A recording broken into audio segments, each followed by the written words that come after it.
Good morning, great student. How are you all doing? Welcome to another wonderful day. Today is 16th November 2020, and this is our English class. But today we are going to be looking at our reading time. Okay, it's all about reading today. So quickly we move into our lesson today. This is the topic we'll be working on. This is comprehension focus. As I told you, it's going to be all about reading. And the topic in our textbook is the sound of the clock. Now, the sound of the clock, that's the bell. The sound of the clock. So now, we'll be working from our language book. This is our classwork. So we'll be looking at page 44 and page 46. Then our homework will be coming from page 32, that is practice book page 32. So now we move into the lesson for the day with our warm-up. So we'll be looking at our warm-up. We say here, what sound does the clock make? I want us to make the sound of the clock together. Are you ready? Now do it with me. It says tick tock, tick tock, tick tock, tick tock, tick tock, tick tock. Have you heard that sound before? Yes, when you hear that sound, you know that it's coming from the clock. Okay, now another quick one is, what does each time say? Look at these 3 times we have here. What does each one say? Now look at this one. When the shorthand is on 7 and the long one is on 12, what does it mean? It means it is 7 o'clock. Right? Now here, if the shorthand is on 9 and the long hand is on 6, it means 9:30, or you say 9:30. Okay? You can have it as 9:30. Then look at this one. The clock, the long hand, the short hand is on 4 and the long one is on 3. So what does that mean? It's telling you that it is quarter, or it is it is 4:15. So here we have 4:15. Okay? So this is just to refresh our brains as we move into the sound of the clock, okay? Because our lesson today is all about the clock. So we are going to look into that. Remember, we are moving into our objectives today. So let's know what the lesson objective is all about. Here we say, at the end of the lesson, students will be able to understand events in the story and equally tell the correct time. That is why our warm-up has to do with time, because we want you to know how to tell correct time. You need to learn it, okay? And know it for yourself. Then here we have, know when to add ES, okay? Know when to add ES or X in spelling rules for third person present simple, okay? This is just for the third person present simple. You have to know when. We're going to be looking at the use of ES and S in our spellings, okay? So this is what we are going to look at today. So I want you to pay attention as the lesson begins. Now we move into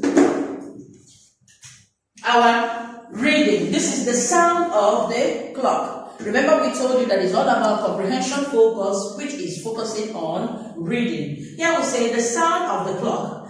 Tick tock, tick tock. Listen to the sound of the clock. Tick tock, tick tock. So I get out of bed at 7 o'clock. At 7 o'clock, Tim gets out of the bed. He has his breakfast of jam and bread. Remember, what happened here?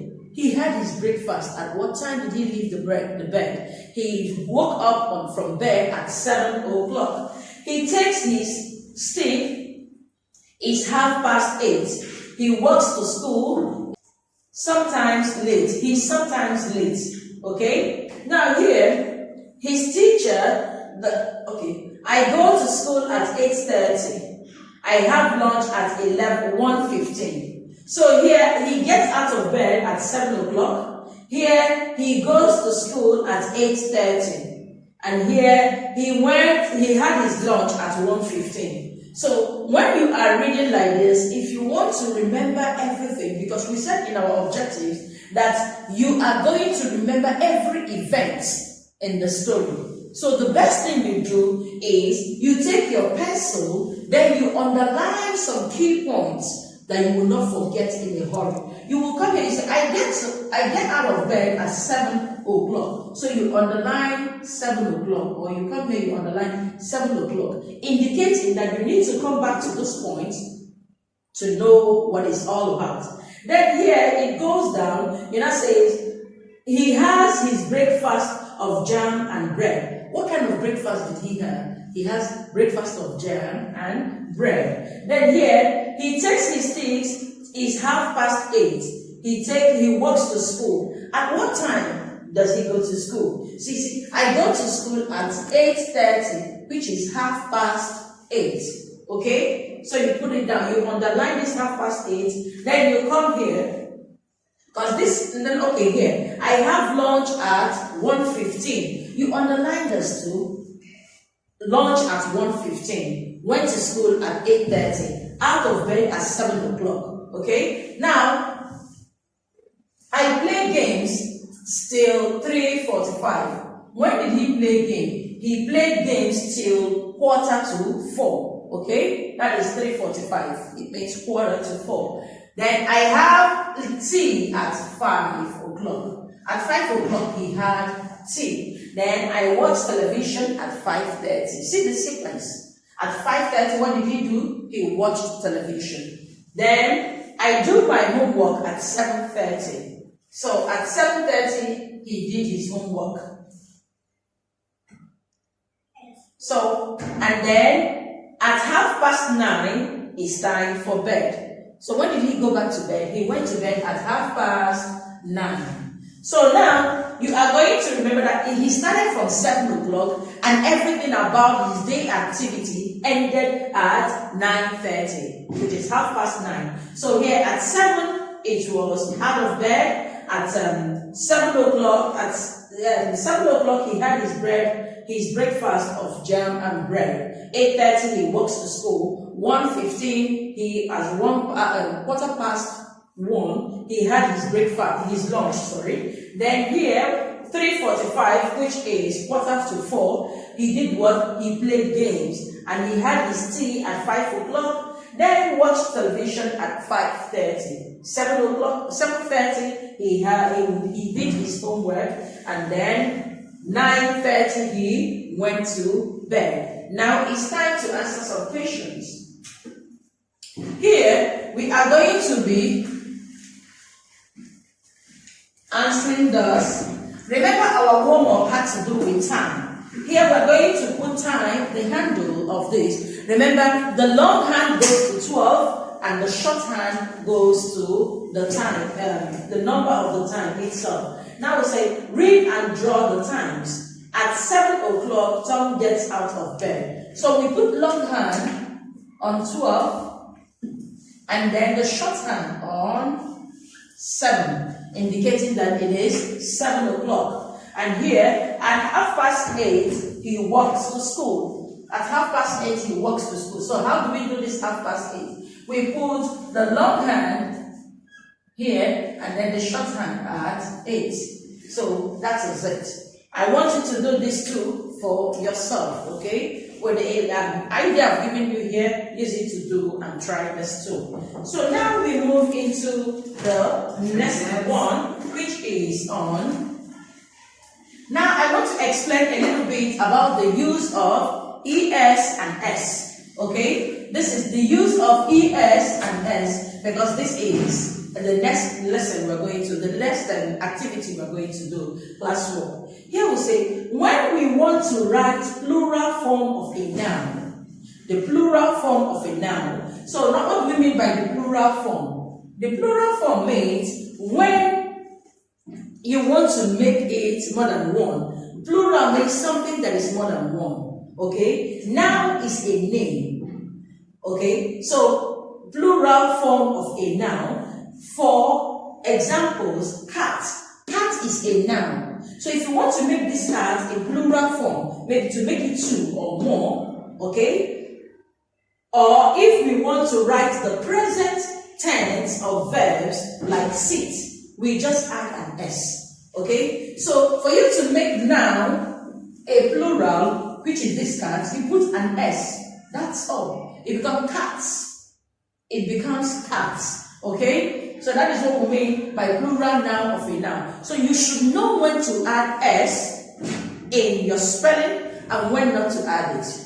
Or when to add ES and when not to add ES. All that is what we'll be showing you here today. Now, when do we add an ES? I've showed you when to add S. When do you add S? If you want to make a noun, a plural. If you want to make a noun in plural form, you add an S, indicating that that thing is no more singular, it is now plural. It is no more one, it is more than one. Okay? I gave you an illustration with the cat. It was no more cats, it become cats. Because you added what? You added an S. Okay. So now we look at this. When do we add an ES? Look at this illustration. This is an example now. We add an ES if a word ends in sh, s, x, or z, like CH, SH, S, x, or z. Okay, or Z. Like, I'm going to give you an example. Now we have bench, box, brush, wish. For we to make this, for we to change this into the plural noun, sorry, for we to change this, yes, we are going to add ES. So this is ch, this is the CH. Any word that ends with CH, if you want to add any other thing, you will have to add ES. If you add this, it is wrong. Totally wrong. Okay? So what do? You add your ES, making it benches. Here, box. We can't add X for box. No, it's wrong. So what is the right way? We'll add ES, making it boxes. Then here, brush, we'll add ES, it becomes brushes. And here, wish, ES, it becomes wishes. Is that clear? So remember, in the singular noun, in the plural noun, you add S. Okay? Now, when you have words like this that ends with the CH, don't put S, you must put ES. SH, if the word ends with SH, you put ES. If it ends with S, you put ES. You put ES. If it ends with this, ES. If it ends with Z, ES. Okay? That is the best way to go about your spelling, and then you will get it correctly. So we continue with the activity in our page. This is page 47, 45, right? As if I'm not mistaken. Here, complete these tenses, then number and read them in the correct order. Now look at this. We are going to make some things in the plural form, and then we are going to add ES or add S to it. So which one should we add S and which one should we add ES? Don't forget, I watch. She / he, I watch. So what will it be? She watches. It becomes the plural form. She watches. You see the ES. Okay. So here now, Tom dash play with his lions. So we're going to change this to a plural form. So what will it be? It will now be Tom plays. We add S. Tom plays with the lions. Here, Tom dash television. So what will it be? It will be Tom watched. Tom watches. Okay? Not watch, it's watches. Tom watches television or TV. Tom dash get out of bed. Tom gets. We put S. Gets out of bed. So you have to erase it. So I'll write nicely, okay? You know, we'll write nicely and underline. So Tom gets out of bed. Or rather, don't put the bed because there's bed there. This is a blanket, is already bracket closed, so there's bed here for us. So Tom gets out of bed. Here, Tom dash teach the lions. What does it mean? Tom teaches. Tom teaches the lion. Remember we say when a word ends with CH, we put ES. So this CH will put ES. This Y will have to put S only. Okay? So here, walked. Tom walked to school. It becomes what? Tom walks to school. Okay? Tom dash go to bed. Now, this one, when it ends with this O, like go, we put goes. We put our ES, okay? Here, Tom goes to school. Tom dash do his homework. We will now change this by adding the ES. We say, Tom does. Tom does his homework. It is quite easy if you pay attention. You'll be able to understand. But in subsequent time, we'll be coming up with this kind of topic so that you will learn it and know it till it sinks down, okay? So here, we have to go to, this is your homework for today, okay? On page 32, sorry. So you just read up. It's about the story and about the time and about the clock. Just do the tick, the check, okay? That is all on this very homework. So this is it on our class today. I want to say thank you for listening. We will see you tomorrow in our next class. Bye.